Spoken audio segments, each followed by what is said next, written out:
रायगड़ा जिला काशीपुर ब्लॉक रे डिप्थेरिया परे एबे माड़ी चली झाड़ाबांति रोग।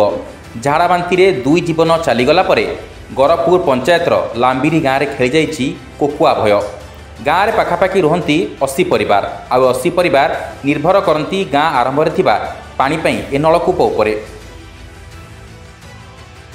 तेबे झाड़ाबांति रे दुई मुंड गड़िबा परे स्वास्थ्य विभाग सो छुटी लंबिरी गाँव को। स्वास्थ्य विभाग ग्रामवासी मध्य सचेतनता सृष्टि करने सह पानी को फुटाई पीवाई सचेतनता सृष्टि करुछंती। सचेतनतार अभाव जोगु एभली समस्या देखा जाउथिबा कथा स्वास्थ्य विभाग कहूथबा बेले नलकूपरू निर्गत होउथबा कादुआ पानी बखाणी दउची ग्रामीण जलजोगाण विभागर अपारगता। रायगड़ा विधायक गाँवर समस्या बुझापी आसी नलकूपरू बाहरुथिबा दूषित पानी को संग्रह करने सह एने जलजोगाण विभाग को तागिद करिसंती। झाड़ाबांति रे वर्तमान सुधा 7 जन आक्रांत थिबा सहित परिस्थिति को नियंत्रण करानगले आक्रांतों संख्या आहुरी बढ़िबा नै संभावना रही। Bureau report news alert 24x7।